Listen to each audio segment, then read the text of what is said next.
જશે આમાં.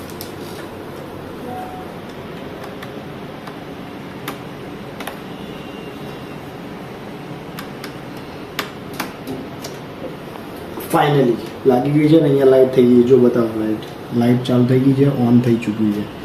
તો લેટ્સ ચેક. હવે અહીંયા બતાવો તો માય કોમ્પ્યુટર. ઓકે, આપણી હાર્ડ ડિસ્ક આવી ગઈ છે. અહીંયા દેખાય છે 1.81 TB.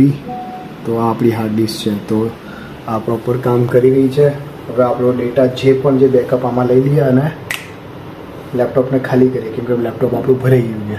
તો એના અંદર આપણે ડેટા ટ્રાન્સફર કરીશું. તો ચલો હવે એ કરીએ. તો આપણે જે હાર્ડ ડિસ્ક લીધી એ ચેક થઈ ગઈ છે. અમુક ફોલ્ડરો કોપી કરી લીધા છે જે પરફેક્ટ ચાલે છે અને એકદમ પરફેક્ટ છે. તો આપણું આ ડિસિઝન જે હતું હાર્ડ ડિસ્ક લેવાનું તે પરફેક્ટ છે. તો ચલો આપણો આ વિડીયો અહીંયા એડ કરીએ. તો તમને આ વિડીયો સારો લાગે તો લાઇક, શેર અને સબસ્ક્રાઈબ કરી દીધું મારી આ યુટ્યુબ ચેનલને. તો મળીએ નવા વિડીયોમાં. Till then by.